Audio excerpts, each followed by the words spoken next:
Hi guys, welcome back to our channel How to Guide. In today's video, I'm going to show you how to log into your MyAccountAccess. So, without further ado, let's jump right into the video. Firstly, make sure that you have a stable internet connection.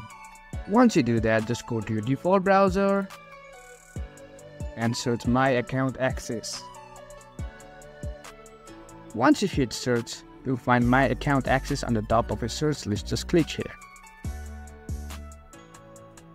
Now, as you can see, you are already redirected to the login portal. You just simply have to enter your username and your password. In case you forgot your username, you can click here. If you forgot your password, you can click here.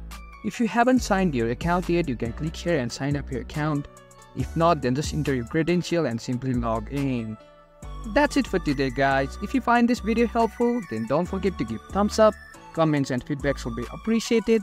Subscribe to our channel and don't forget to hit the bell icon so that I can come up with new videos like this. Until then, have a good time.